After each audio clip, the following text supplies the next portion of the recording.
Vicki Hogarth, and welcome to Southwest Magazine. I'm joined today by the founders of CHCO-TV, Chris Flemming and Brian Dickson. Thank you both for being here today. Well, you're most welcome. Glad to be here. And here we are, the dynamic duo of St. Andrew's Community Channel. And what do you suppose two old geezers like us could do with a whiz-bang operation they've got here now? What are you saying? Well,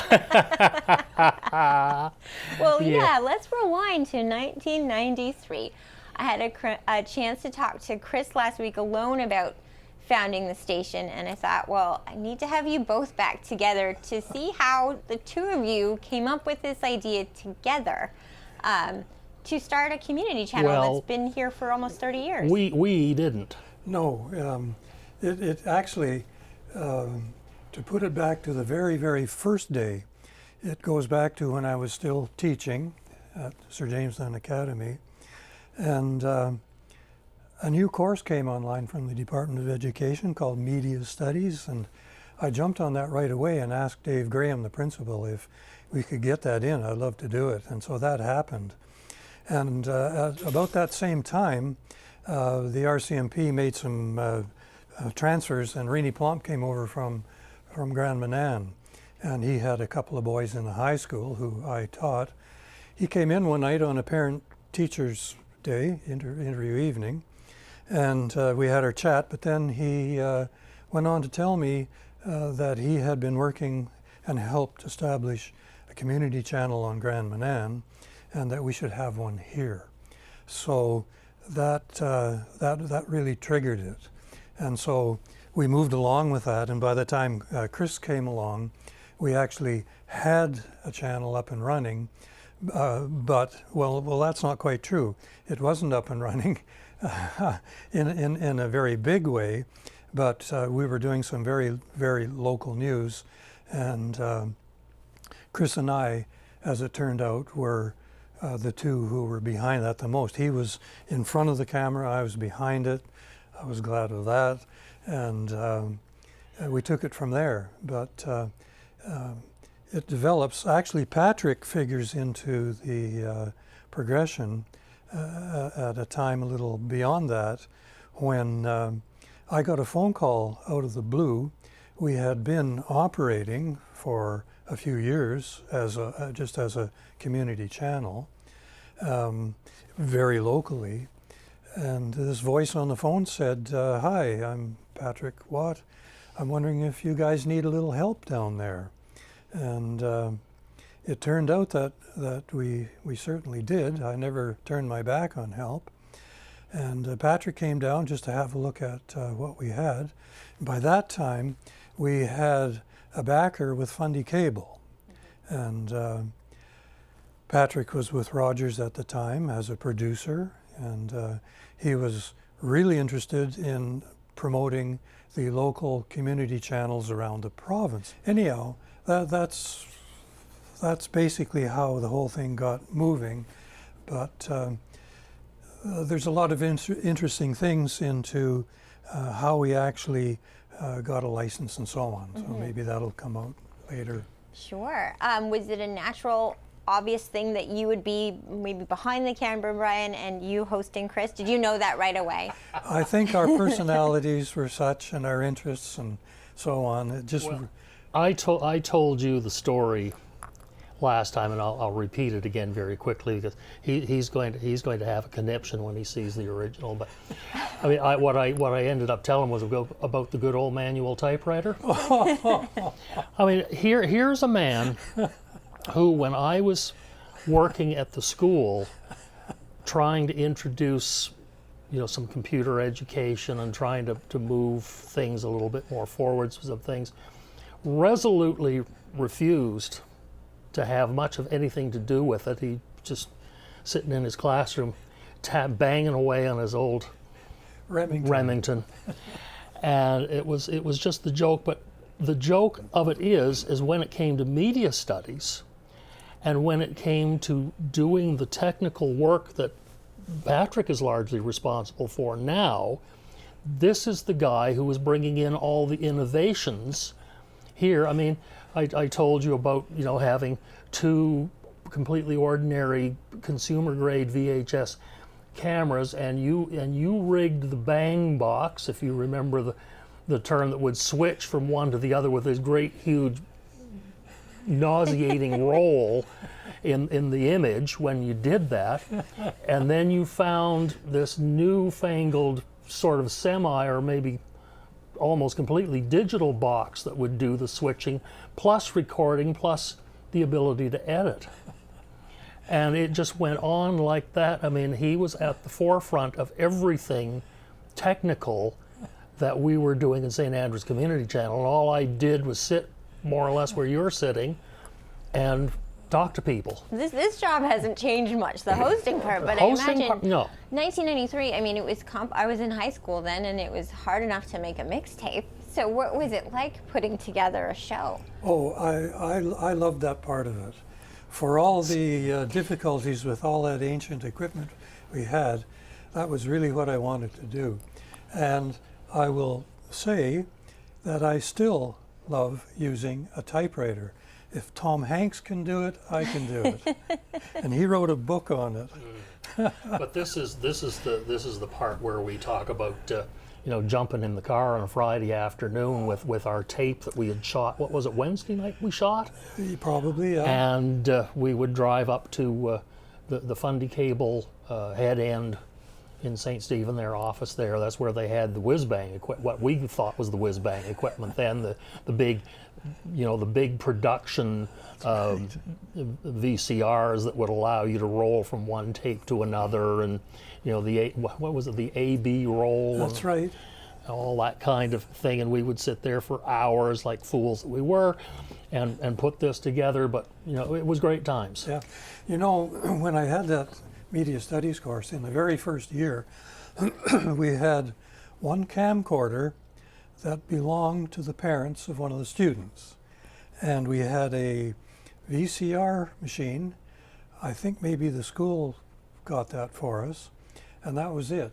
We had 12 kids in the class, and we were still engaged with Fundy Cable. And so one of the things when we were doing the television section of the course, not the other journalism and radio and a manual typewriter course, I think he snuck that in. We actually did some filming with our one camera. Everybody got a turn to use it, and we did stuff in the school, and we ended up down at the end of the Bar Road one day. I don't remember. I really honestly can't remember what our theme was. I think it was just get the kids on camera and get them not nervous to speak. But we had about 20 minutes or so stuff on the tape, and I called up Fundy Cable in St. Stephen, and I might have talked to Doug Archer, bless his soul, who was a jack of all trades at Fundy Cable, but the real jack of all trades over there at Fundy Cable was Dickson Cho. Dickson Cho was a grade 11 student at the St. Stephen High School, and he was absolutely the wizard behind computers and television and you name it, electronically. He actually was their most important person of the day over there in their studio. And so Doug or whoever I spoke to said, well, look, I'll hook you up with Dickson. He's doing a kind of work-study arrangement with us, and so part of his school, or 2 or 3 of his school days, he was in the studio there editing their stuff and everything. So off I went. I loaded 12 kids in the van, and we went over to, actually, it was the original Fundy Cable studio, not the one down on Milltown. And it was in a rented apartment suite in a building on Milltown. And it was no bigger than the little space we're in here, and it was just jammed with equipment piled up. And so I went in there, and it was the first time I met Dickson. By the way, interesting first name, spelled the same way as mine. I asked him about that, and he told me that his father, years back, had a really good friend whose actual first name was Dickson. So much so that he said he was going to name, I don't know if Dickson was his firstborn, but he got the name, Dickson Cho. Wow. And so I met him, and he took our tape, and it was like watching magic. He put it in, and I said, well, look, we really would like to, get some titles if that's possible, and we want to put some funny stuff in here, and then credits. So he showed me how. Well, I saw it being done, and I said to myself, I want to know how to do that. Wow. And so he was in high school, and I'd like to point out for those watching at home that right now, as we're taping this, we have Mallory Thompson from St. Stephen High School on camera in this room, and Maddie Gowan in the back room, who's helping edit along with Flo and Patrick. So we're trying to keep that legacy continuing here as well. Well, let me just throw in that those two girls over at the St. Stephen School are very likely behind Spartan TV.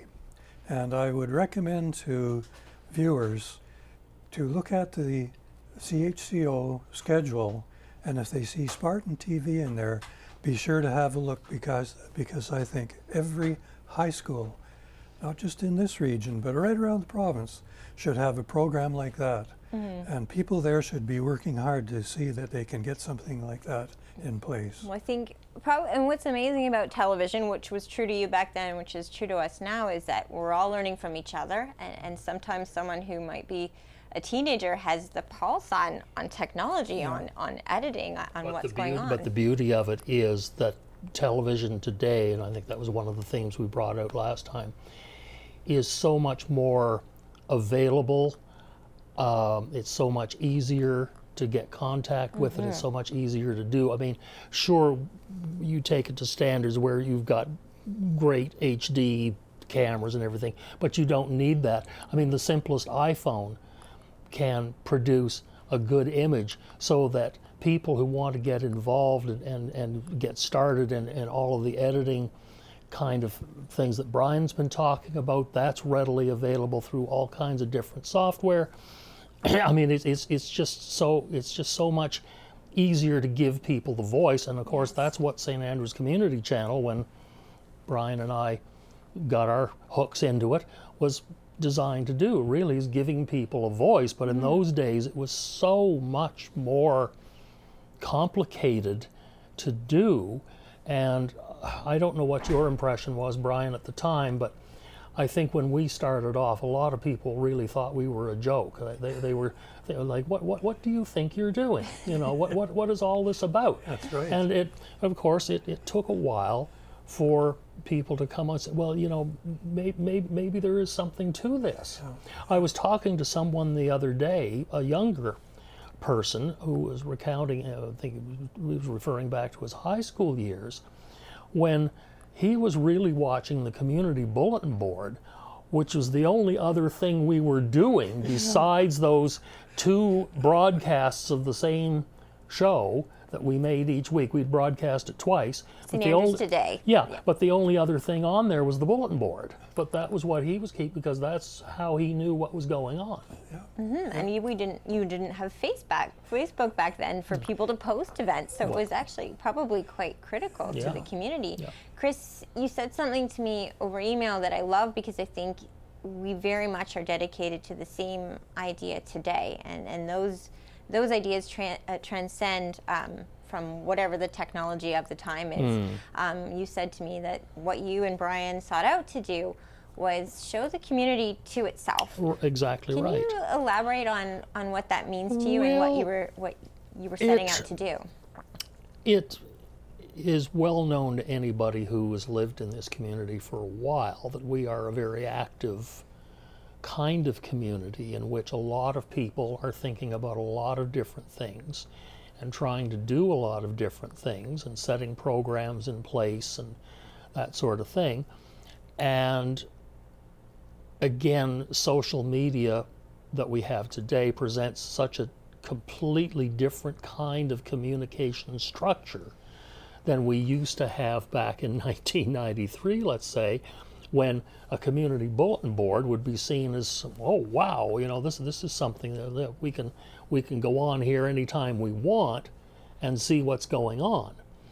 So the progression from there is to give people a public voice and say, okay, if you want to learn what is going on, I mean, here is the place to do it. I mean, we are broadcasting a program which you can find on your cable television. We've got a whole channel all to ourselves, and if you look here, you will find out things that are going on. And slowly but surely, I think that message worked its way through, and people did begin to watch and see what was going on. And certainly we never had anybody laugh in our face when we said, do you want a chance to come on? They might get a little nervous, but they wouldn't laugh in our face and say, oh, I'm not doing anything like that. No, they saw the opportunity and made use of it. Interesting point there, because sometimes we would get people on and they would have views that ran counter to other people. And I had a number of times in the early days people come up to me and be all up in arms. Why did you interview that person? That's nonsense. And when I said, well, look, we'll give you half an hour of time to come on, equal time, come on, and we'll talk to you about it. And then they would say, oh, well, I don't know if I want to do that. But it's interesting, you know. It's a real way for people to have a voice, and it's a way for communication, and locally too. It's powerful. Were there times that you saw what you were covering shape the community or give a voice to an issue that wasn't otherwise being covered? Oh, I'm sure that happens frequently, but one that comes to my mind, and I remember it well because I was the person who filmed the very first public meeting about this whole proposition. And it had to do with the introduction of LNG into the community on the other side of St. Croix River. And there were 3 companies, in fact, that were interested in setting up camp right on our doorstep. One of them right across the way from us on the other side. And the one company that was the most vociferous in all of this held their first meeting up at the Algonquin, and it was packed. I had to ask people to clear out of the way so I could get a card table or something to get my camera up on it, so I had a view to the front. And I ran one mic up and stuck it somewhere, and off we went. It was heated, it was bitter, and that's the way that whole LNG thing went for a long time. And we covered it the whole way. That was big, and we were glad that we were able to put our help into that. And when we say cover, probably doesn't have the same meaning for then as it does for you now, because you are a journalist. We were never journalists. We were there recording. That was our function, to show people what was going on. We didn't interject ourselves. I mean, I don't recall ever interviewing any of those people. No. We were there as observers. We aimed the camera. We recorded what happened. We recorded all of the people, of course, who spoke at the meetings. But that's what we were doing. So there was a difference between then and now in the form that this took. So I will be heading to town council tonight to do exactly what you just described. Gavel to gavel coverage. Yeah. Still important. Yes. Yeah. Why was it important, and what did you see a community station doing to the community you called home? Once you started this, where did it shape the community in ways that you didn't expect it to? Well, for one, another one that comes to my mind is that when they were doing renovations in the arena here, basically taking out the bowling alley, or maybe even just covering it over temporarily, to put in the call center, I was able to wheel and deal a little bit to arrange to have the broadcast booth that Center Ice built at that time. And of course, in those days, high school hockey was really big, and all the schools had good teams. We had a good team here, And Chris Gordon and I really got behind that, and he would call the games, and I was up there in the booth with the camera, and Patrick was in here. And then there were the Coonies, father and son. That's right, and Bill Cooney, student, and his father got involved. Bill loved it. He called games with Chris. He ended up in CBC Toronto, didn't he? That's right. Oh, yes, we are actually Facebook friends now. Yeah, are you? Okay, yeah. Well, and Bill's younger brother was also involved in our studio here. He came in and did a lot of work there. But those high school games were really popular, and to me anyhow, that really made a difference because we didn't have a broadcast studio, and it would have been difficult to really do it well from any place else there. Mm-hmm. And it doesn't get a whole lot of use now, but maybe it'll come around to being so again another day. Who knows? Yeah, that was the first live transmission point that we ever actually had. Yeah. I mean, that you could run a signal. Yeah. I remember actually once upon a time, I don't know who was ever stupid enough to allow me to do it, but I actually ended up in the control room switching one of those games. I think that's probably the last time they ever let me anywhere near it. Yeah, not the greatest sports person, but there you are. When you began CHCO, there were hundreds at least of community stations across Canada that are like this, genuine community stations. I don't mean ones that have corporate backers. There are about 10 left today. So what was it that allowed you, I know it has something to do with the broadcasting license, that allowed you to stay alive more so than so many of these stations that we've seen disappear over the last years? Well, when Patrick arrived, he really gave us a bigger picture of the whole television scene, nationally and provincially and regionally here in our area. And we could see the writing on the wall that Rogers was wanting to close down the local stations that were under their umbrella in the province. It wasn't something that was out there really in a public way, but we could see that this was coming, and so we had a couple of emergency meetings here, and I remember very clearly the one, it was actually, this was our meeting room where we're sitting right now, and I had put together some information from Patrick about what we would have to do this and what the steps would be. And I remember when we had the vote, how many want to do this? I think 10 hands went up. I can tell you, I've got a little cheat sheet here. Sure. I need them these days. But prior to 1993, was it? And Patrick, of course, wasn't involved in those early years. But it wasn't until November 23rd, 2005, that we finally got the word from the CRTC and Industry Canada that you've jumped through all the hoops and you're now ready to push the button and go on air. And that's CHCO, or CHCT as it was then, because we had that original call sign. Yes, CHCT, Charlotte County Community Television. But CHCO-TV was a little hard on the tongue, and so it was later changed to CHCO, which I think is a lot better. Yeah. Why I didn't see that on the list, I don't know. But our board at the time was myself, Leanne Ward, Brenda McLean, Ann Lucan, Chris Gordon, Mary Dowling, Renee Plomp, Bill Cooney, David Welsh, and Gail McLaughlin.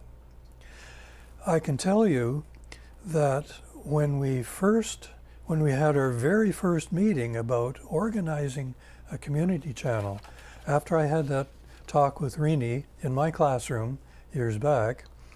Our first task was to make a list of board members. We need to have a board to get us going.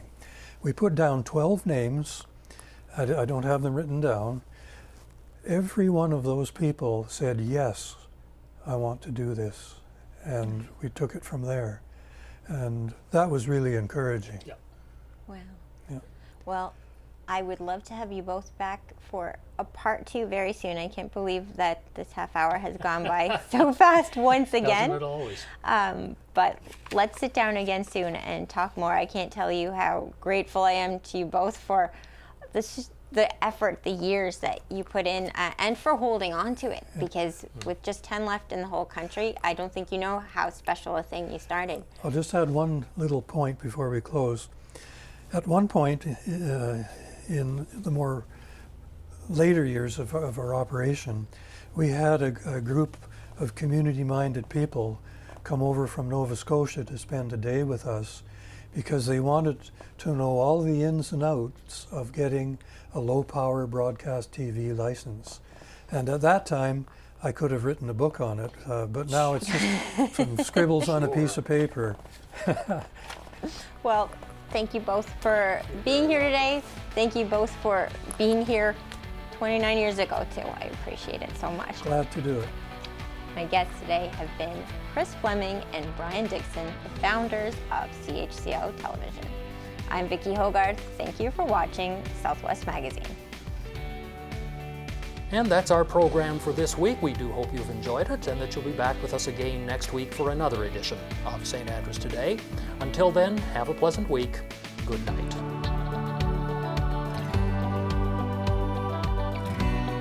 Southwest Magazine is a news and public affairs production of CHCO Television.